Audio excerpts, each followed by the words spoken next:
എന്നിട്ട് ആ നടന് മെസ്സേജ് അയച്ചു. അത് റിപ്ലൈ ഒന്നും ഇപ്പോൾ വന്നിട്ടില്ല. ഇത് നിന്ന് വലിയ കാര്യത്തിൽ ഞങ്ങളെ പോലെയുള്ള സുഹൃത്തുക്കളുടെ അടുത്ത് ഷെയർ ചെയ്തു. അവരെല്ലാം കൂടെ കൂകി വിളിച്ചു. പിന്നെ സംഭവിച്ചു. പിന്നെ 10,000-2000 മെസ്സേജ് വരുന്ന ആളാണ്, അല്ലെ 10,000 മെസ്സേജ് ഡെയിലി വരുന്ന ആളാണ്. എന്റെ നോക്കിക്കൊണ്ട് ഇപ്പൊ വെച്ചിരിക്കുക, ഇപ്പൊ വരും. പക്ഷെ അത് അവരൊന്നല്ല കേട്ടോ, ഞാൻ എന്നോട് പറഞ്ഞെങ്കിൽ ഞാനും അങ്ങനെ പറയുള്ളൂ. അല്ല, ഞാനും അങ്ങനെ പ്രതീക്ഷിച്ചൊന്നുമില്ല. പക്ഷെ അത് അയക്കാൻ കാണിച്ച ഗട്സ്, അത് ആ ഗട്സ് ഒക്കെ പണ്ട് ഞാൻ കരൺ ജോഹറുമായിട്ട് വിളിച്ച് ഫോണിൽ സംസാരിച്ചിട്ടുണ്ട് സ്റ്റോറിയുടെ. അല്ല, വേറൊരു സൂപ്പർ സ്റ്റാറിന്റെ കഥ എനിക്കറിയാം, അത് രണ്ടാമത് ചോദിക്കാം. ഇതിപ്പോ ഈ മെഗാസ്റ്റാറിന്റെ കഥ പറഞ്ഞു. മെഗാസ്റ്റാർ എന്താ മെസ്സേജ് അയച്ചു, ഓൾ ദ വെരി ബെസ്റ്റ് എന്ന് പറഞ്ഞൊരു കിട്ടി. ഒരു 10 മിനിറ്റ് പോലും എടുത്തില്ല, കിട്ടി. അത് കഴിഞ്ഞ് എന്താ സംഭവിച്ചത്?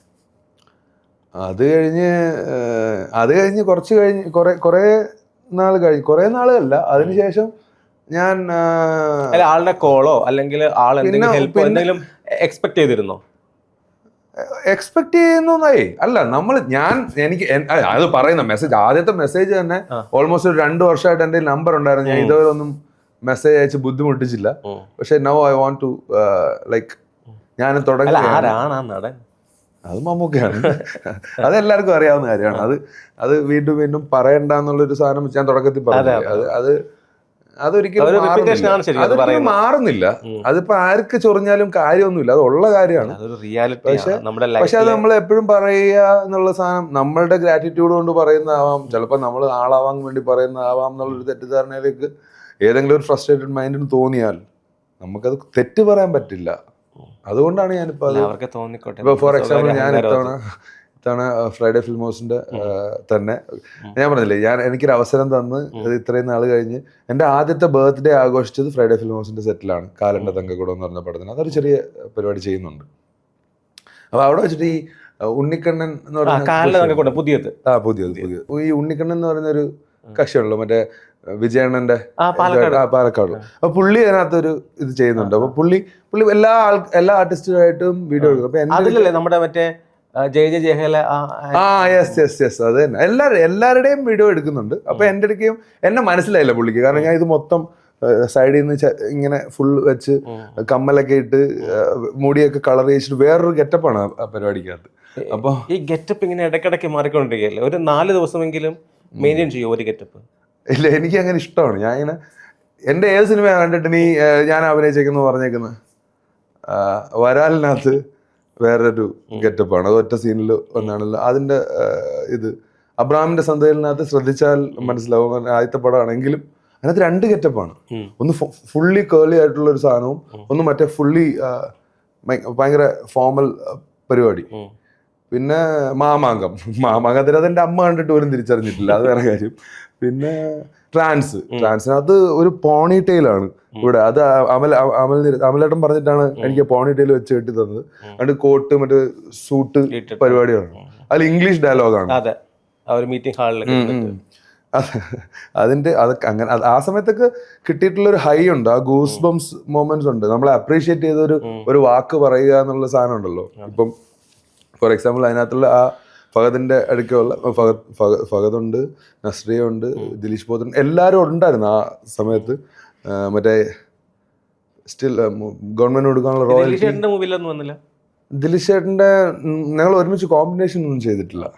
പക്ഷെ അവര് ഉണ്ടായിരുന്ന സമയത്താണ് ആ സീക്വൻസ് ഷൂട്ട് ചെയ്തത്. അപ്പം രാജേഷ് മാധവൻ ചേട്ടൻ എല്ലാവരും ഉണ്ട്. അപ്പം അമലേട്ടനാണ് ക്യാമറ, അമലിന്റെ ക്യാമറ, അൻവർ റഷീദ് ഡയറക്ടർ. അപ്പം അത് ഗവൺമെന്റ് കൊടുക്കാനുള്ള റോയൽറ്റി, ഈ ഡയലോഗ് എല്ലാം കഴിഞ്ഞ് ഇതാണ് ഗവൺമെന്റ് കൊടുക്കാനുള്ള റോയൽറ്റി എല്ലാം കഴിഞ്ഞ് still we had made A profit of 200 crores. ആ സാധനം പറഞ്ഞു കഴിയുമ്പോഴത്തേക്ക് കട്ട് പറഞ്ഞിട്ട് ഇവർ രണ്ടുപേരും കൂടെ സംസാരിച്ചിട്ട് Pratheesh the dialogue delivery was perfect എന്ന് ഒരു ചെറിയ വേഷത്തിനാണേലും അത് ആരുടെ കയ്യിൽ കിട്ടിയത്. ആ സാധനമൊക്കെ എനിക്ക് ഗൂസ് ബംസ് ആണ്. ഇപ്പോൾ ഗൗതം സാറിനെ മീറ്റ് ചെയ്തിരുന്നു? ഇല്ല, നേരിട്ട് കണ്ടിട്ടില്ല. കണ്ടിട്ടുണ്ട്, പക്ഷെ പുള്ളിയോട് അടുക്കാൻ പറ്റിയില്ല. അസോസിയേറ്റ് കണ്ണു കാണിച്ച് പേടിപ്പിച്ച് അതാണ്. അങ്ങനെ ഫഹദുമായിട്ട് എനിക്കൊരു ഫോട്ടോ പോലും എടുക്കാൻ പറ്റിയിട്ടില്ല ട്രാൻസിന്റെ സമയത്ത്. ആ ഒരു കോമ്പിനേഷൻ ആണ്. അതും അതന്നെ പൊക്കോ. അല്ല, വേറൊന്നുമല്ല, അവർക്കും ഇതാണല്ലോ കൊല വിളിക്കുമല്ലോ ഒരു മിനിറ്റ് കിട്ടിക്കഴിഞ്ഞാൽ. പണ്ടൊക്കെ ആണെന്നുണ്ടെങ്കിൽ അവരുടെ ഒരു അവൈലബിലിറ്റി പോലും ചോദിക്കാതെ, അതൊക്കെയാണ് നമ്മൾ പഠിച്ചു മാറുക എന്ന് പറയുന്നത്. ഈ ഹൈപ്പർ ആക്റ്റീവ് ആയിട്ടുള്ള എനർജി ലെവൽ വെച്ചിട്ട് നമ്മുടെ വിചാരം അവരും അതേ കണക്ക് അങ്ങനെ ചിലപ്പോൾ റെസ്പോണ്ട് ചെയ്തേക്കാം, പക്ഷെ അത് ചിലപ്പോൾ ഭയങ്കര ഇറിറ്റേറ്റിംഗ് ആയിരിക്കും. അതൊക്കെ മനസ്സിലാക്കാൻ കുറേ പാടുപെട്ടു. അപ്പൊ പുള്ളി പറഞ്ഞതിലും ആ ഫോട്ടോ എടുക്കാതിലും ഒക്കെ കാര്യമുണ്ട്. ഇത് വേറൊരാളായിരുന്നെങ്കിൽ ചിലപ്പോൾ ഒരു ഫോട്ടോ എടുത്തോളൂ. ഞാനായതുകൊണ്ട് അവിടെ ചെന്ന് കഴിഞ്ഞാൽ ഇനി ഫഹദിന്റെ അടുക്ക സംസാരിച്ച് എന്തോ ജന്മജന്മാന്തരങ്ങളായിട്ട് ഫഹദിന്റെ ഫ്രണ്ട് ആണെന്നുള്ള രീതിയിലായിരിക്കും ഞാൻ ഡീൽ ചെയ്യുന്നത്. അതൊക്കെയാണ് കുഴപ്പം. നമ്മളിപ്പം നിൽക്കുന്നത് ആ മെസ്സേജിന്റെ റിപ്ലൈ അത് കഴിഞ്ഞുള്ള ലൈഫിലേക്കാണ്. എന്തായിരുന്നു പിന്നെ സംഭവം? അപ്പോൾ ഒരു കോള് വരുന്നു, ശ്രീകുമാർ AD. അപ്പം ചേട്ടൻ ഫോൺ വിളിച്ചിട്ട് പറഞ്ഞു ഇങ്ങനെ മമ്മൂക്ക പറഞ്ഞിട്ട് വിളിക്കുകയാണെന്ന് പറഞ്ഞു. ഞാൻ പറഞ്ഞു എന്തോന്ന്? മമ്മൂക്ക പറഞ്ഞിട്ട് വിളിക്കുകയാണ്, AD ശ്രീകുമാർ ചേട്ടൻ. ഇല്ല, ഞാൻ അത് വിശ്വസിച്ചൊന്നുമില്ല. അപ്പൊ എന്നെ അവന്മാര് സ്ഥിരം ഇങ്ങനെ എന്തെങ്കിലുമൊക്കെ പറഞ്ഞ് നാകാകാണ്, എന്തെങ്കിലും അവസരമുണ്ട് ചേട്ടാ ഇങ്ങനെ മറ്റേ ചത്ത് കിടക്കുന്ന പ്രേതമായിട്ട് ഒരു സംസാരം പോലും ഇല്ലാതെ കുറച്ചു നേരം അഭിനയിക്കണം പറ്റുമോ, അങ്ങനെയൊക്കെ ചോദിച്ചവന്മാർ വിളിക്കും. കാരണം നമ്മുടെ അഭിനയ ഭ്രാന്ത് അറിയാം. പിന്നെ അത് രസമാണ്, വലിയ കുഴപ്പമൊന്നുമില്ല. കാരണം അവന് നല്ല മിടുക്കന്മാരായ പിള്ളേരാ. ടെക്കി ബ്രെയിൻ ഫിലിംസ് എന്ന് പറയുന്നത് ഞങ്ങൾ ഒരു 10 ഷോർട്ട് ഫിലിംസ് ചെയ്തിട്ടുണ്ട്. അത് കഴിഞ്ഞിട്ടാണ് സിനിമയിലേക്ക് വരുന്നത്. നോക്കിയിട്ടുണ്ട്. അപ്പോ അതിന്റെ എന്തോ പ്രോഗ്രാമില് സുരേഷ് ഗോപി വന്നിട്ടില്ലേ? അത് JSK പ്രോഗ്രാമാണോ? അത് JSK. അപ്പൊ നമുക്കിവിടെ ഓക്കെ.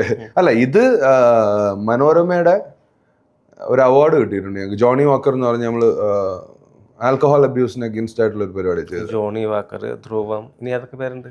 ജോണി വാക്കർ, ധ്രുവൻ രണ്ടും മമ്മൂക്കയുടെ സിനിമകളുടെ പേരാണ്. രണ്ടിനും കൂടിയാണ് എനിക്ക് ബെസ്റ്റ് ആക്ടർ കിട്ടിയത് മറ്റേ ഷോർട്ട് ഫിലിം കാറ്റഗറിയിൽ. മേ ബി മമ്മൂക്ക അതൊക്കെ നോക്കി കാണും. അങ്ങനെ മമ്മൂക്കയ്ക്ക് അയച്ചു കൊടുക്കുന്ന സാധനം മറ്റേ ഉള്ള സർട്ടിഫിക്കറ്റ്സും പരിപാടിയൊക്കെ ഉള്ള best actor for Dhruvam Johnny Walker, actor Ratheesh. അത് ഞാനല്ലേ അഭിനയിച്ചത് എന്ന് തോന്നിക്കാണാം, നമുക്ക് അറിയത്തില്ല, പറഞ്ഞിട്ടില്ല അതിനെ കുറിച്ച്. പക്ഷെ ഞാൻ അഭിനയിച്ചിട്ടുള്ളതും ചെയ്തിട്ടുള്ളതായിട്ടുള്ള എല്ലാ കാര്യങ്ങളും മമ്മൂക്കയ്ക്ക് അയച്ചു കൊടുത്തിട്ടുണ്ട്. മമ്മൂക്ക ഇതൊക്കെ കാണുകയായിരുന്നു എന്നുള്ളത് എനിക്ക് അറിയത്തില്ലായിരുന്നു. അതിപ്പോഴും മമ്മൂക്ക കണ്ടിട്ടുണ്ടെന്ന് എനിക്ക് പറഞ്ഞിട്ടുമില്ല. അങ്ങനെയാണ്. രജനീകാന്ത് ഇരുന്ന് ആലോചിച്ചാണെങ്കിൽ ഇപ്പോൾ ഒരു വേറൊരു സാധനം വന്നു. രജനീകാന്തിന്റെ ആ സ്റ്റോറി എന്താ? അത് ഞാനായിട്ട് അങ്ങോട്ട് പറയുന്നത്. രജനീകാന്തിന് 1000 രൂപ മണി ഓർഡർ അയച്ചു. അത് ന്യൂസ് പേപ്പറിലൊക്കെ വന്നിട്ടുള്ളത്. അത് വേറൊന്നുമല്ല, അതിപ്പോ ഓൺലൈനിൽ കാണുന്നില്ല. എനിക്ക് ഞാൻ അതല്ല yes, may be that is the reason. അതിന്റെ പേര് താങ്ക് യു തലൈവ എന്നാണ്. ഓക്കെ, താങ്ക് യു തലൈവ എന്ന് പറഞ്ഞാൽ ഒരു എന്റെ ലൈഫിൽ റിയൽ ലൈഫിൽ നടന്ന സംഭവമാണ്. അന്ന് ഒരു SMS പരിപാടിയായിരുന്നു, മറ്റേ വോയിസ് ആയിരുന്നു. ഏത് വർഷം നടന്നത്?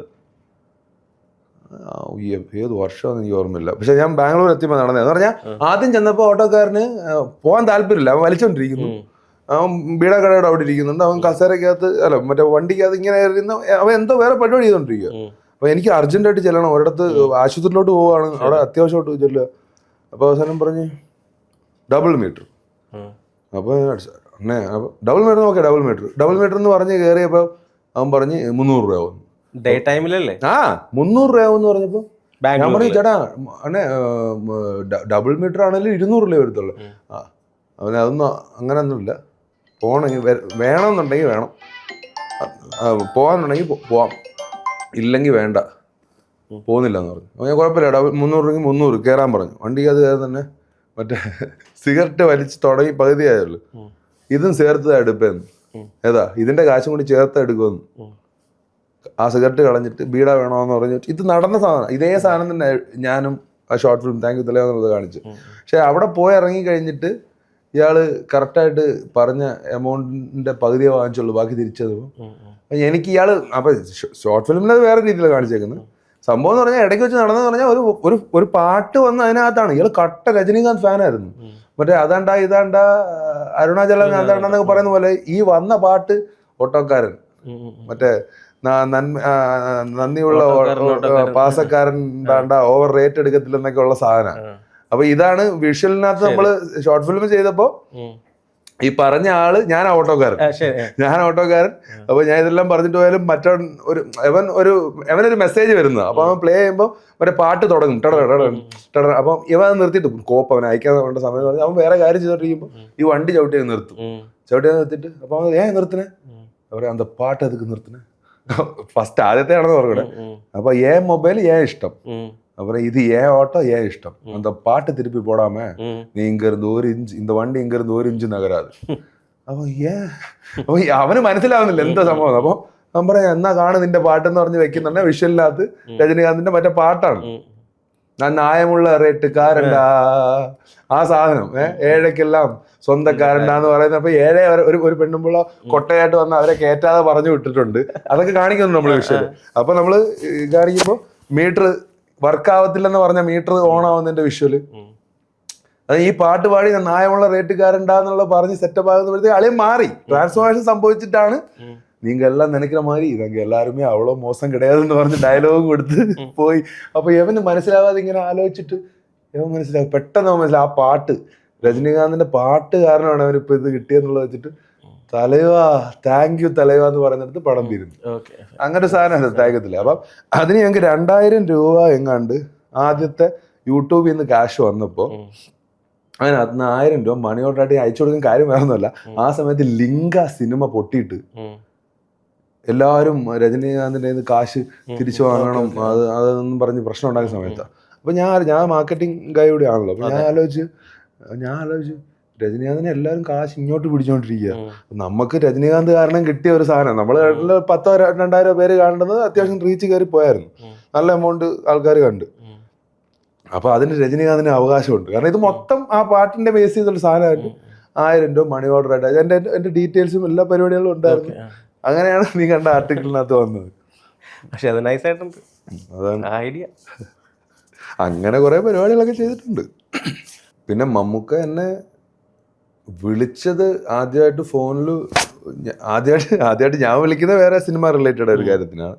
പക്ഷെ എന്നെ ആദ്യമായിട്ട് മമ്മൂക്ക ഫോണിൽ വിളിക്കുന്നത് പ്രളയം നടക്കുന്ന സമയത്താണ്. അപ്പൊ ഞാൻ I was keeping in like മമ്മൂക്കായിട്ട് ചെയ്തുകൊണ്ടിരിക്കുന്ന പരിപാടികളൊക്കെ പറയുമായിരുന്നു. കാരണം ഞങ്ങള് നമ്മുടെ ഇന്ദ്രജിത്തേട്ടൻ്റെ അൻപോട് കൊച്ചിയായിട്ട് അസോസിയേറ്റ് ചെയ്ത് കുറച്ച് വോളണ്ടറി പരിപാടിയൊക്കെ ചെയ്തിട്ടുണ്ടായിരുന്നു. പിന്നെ ആ സമയത്ത് കുറേ വാട്ടർ ബോട്ടിൽസിന്റെ പരിപാടികളൊക്കെ നമ്മുടെ ഫ്രണ്ട്സൊക്കെ ആയിട്ട് അവരെ കൊണ്ടും കോൺട്രിബ്യൂട്ട് ഒക്കെ ചെയ്യിപ്പിച്ചു. അങ്ങനെ ഒരു സംഭവത്തിന്റെ ഇത് ഒരു ഓൾമോസ്റ്റ് ഒരു കണ്ടെയ്നർ ഫുള്ള് വെള്ളം വരെ സെറ്റ് ആയിട്ടുണ്ടായിരുന്നു ആ സമയത്ത്. അപ്പോൾ at the same time rescue operation എയർഫോഴ്സിന്റെ റെസ്ക്യൂ ഓപ്പറേഷൻ നടന്നുകൊണ്ടിരിക്കുന്ന സമയത്ത് എൻ്റെ 2 friends they were pilots, husband and വൈഫാണ്, പേര് പറയാൻ പാടില്ല, അത് അങ്ങനത്തെ സംഭവം ഉള്ളതുകൊണ്ട്.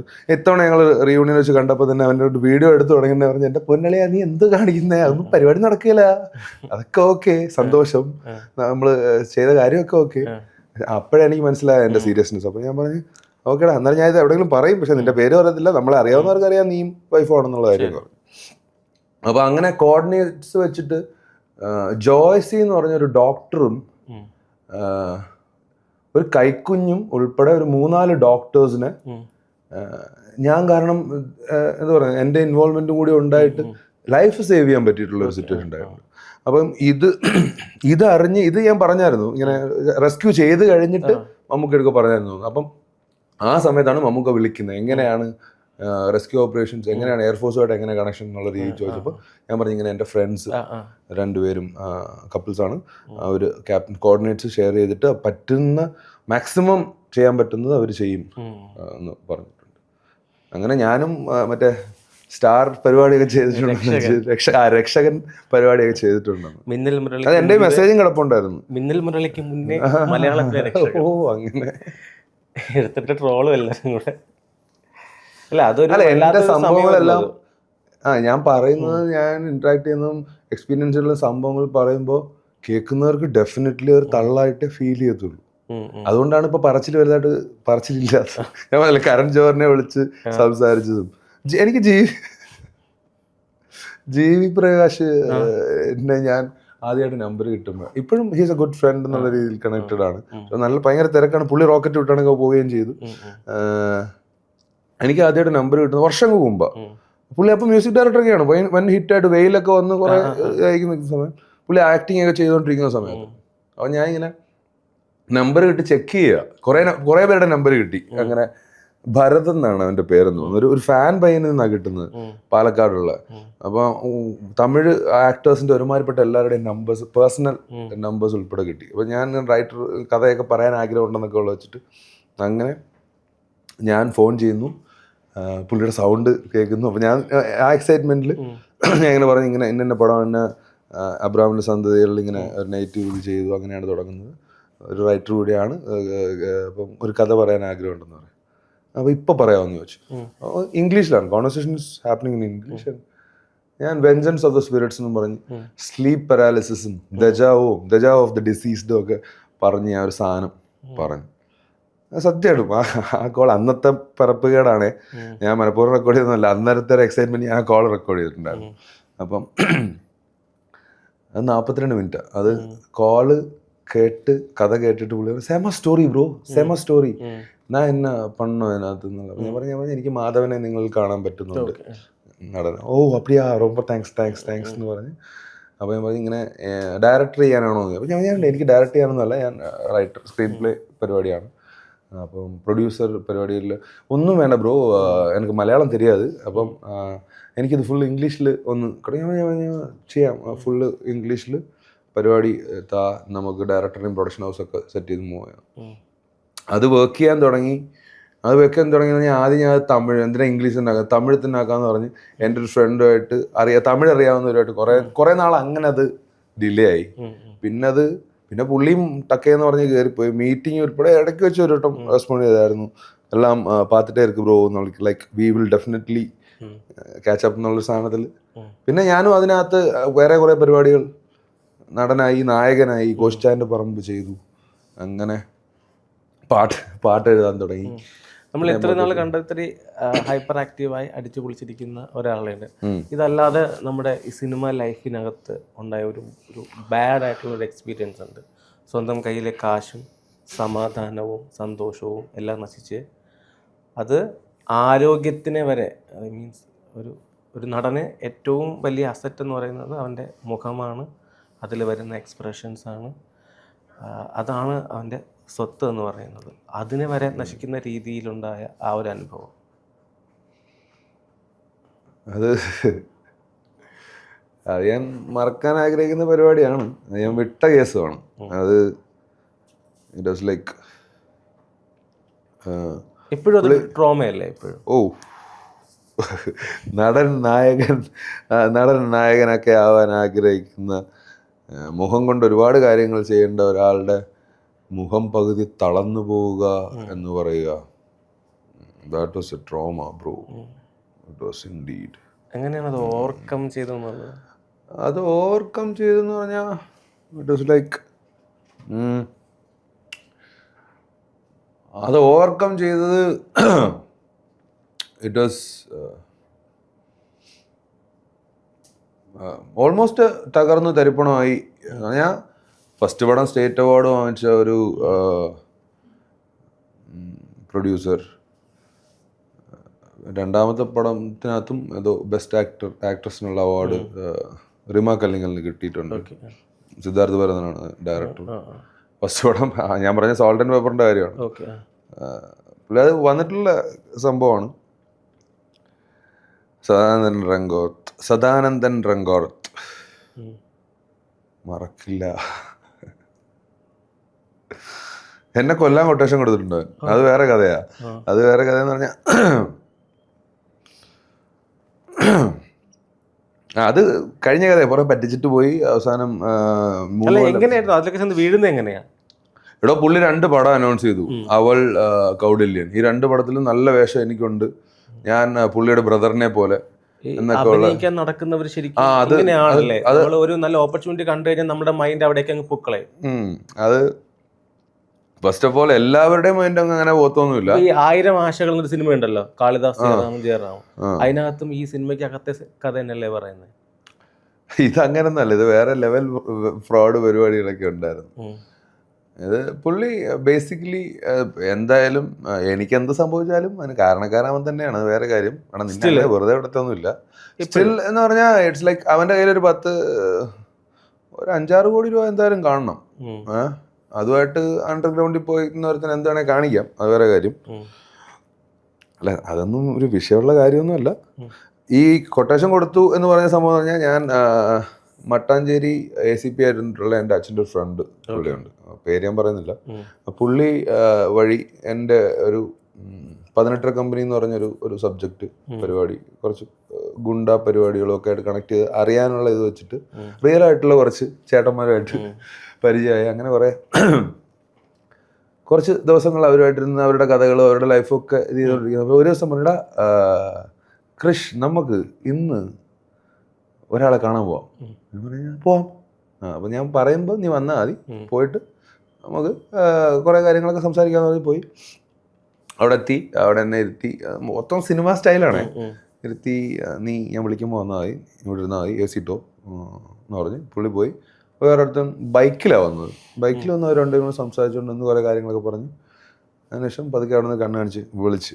അപ്പം ഞാൻ ഇവിടുന്ന് പതുക്കെ, ഞാൻ മറ്റേ അവരുടെ കഥ എഴുതാൻ വന്നേക്കുന്ന ഒരാളുടെ പറഞ്ഞാൽ സ്വന്തമായിട്ട് തിരക്കഥാകൃത്തൊന്നും അല്ലെങ്കിൽ പോലും അവർക്ക് എൻ്റെ ഡീലിങ്സിനകത്ത് അത് കൊള്ളാം പരിപാടി എന്ന് പറഞ്ഞാൽ, ഞാൻ 1-2 അവരുടെ സാധനങ്ങൾ 1-2 സംഭവം വേറെ ഇച്ചിരി സിനിമാറ്റിക് എലമെന്റ്സ് ഒക്കെ കയറ്റി മാസമായിട്ട് അവരുടെ മുമ്പിൽ തന്നെ അവതരിപ്പിച്ചിട്ടുണ്ട്. അപ്പോൾ അവർ ദേ റെസ്പെക്ട് മീ ആസ് ഫിലിമി ഗായ്, ആ ഒരു സാധനമുണ്ട്. അപ്പം ഈ പുള്ളിയുടെ അടുത്ത് ചെന്ന് സംസാരിച്ച് ഇന്ന ആള് ഇന്ന സംഭവമൊക്കെ പറഞ്ഞു. അപ്പം ഞാൻ കേട്ടിട്ടുണ്ടെന്ന്. അപ്പം ഇത് രതീഷ് എന്നുള്ള, അപ്പം ആള് പറഞ്ഞു രതീഷിനെ എനിക്കറിയാം. അപ്പം ഞാൻ സന്തോഷിച്ചു. അബ്രഹാമിൻ്റെ സ്വന്തമായി കഴിഞ്ഞ് ഞാൻ വില്ലനായിട്ട് അങ്ങനെ ചെയ്തു, ഇങ്ങനെ ചെയ്തു, മാമാങ്കം എന്നൊക്കെ പറഞ്ഞു. അതല്ല രതീഷേ, കൊറോണ സമയത്ത് പാലക്കാട് ചിറ്റൂര് ഒരു ബെൻസ് ബുക്കിയായിരുന്നു എന്ന് ചോദിച്ചു. അത് കേട്ടതും എൻ്റെ കിളി പോയി. അപ്പം ഞാൻ പറഞ്ഞു യാ രതീഷിനുള്ള കൊട്ടേഷൻ ഇവിടെ വന്നിട്ടുണ്ടായിരുന്നു.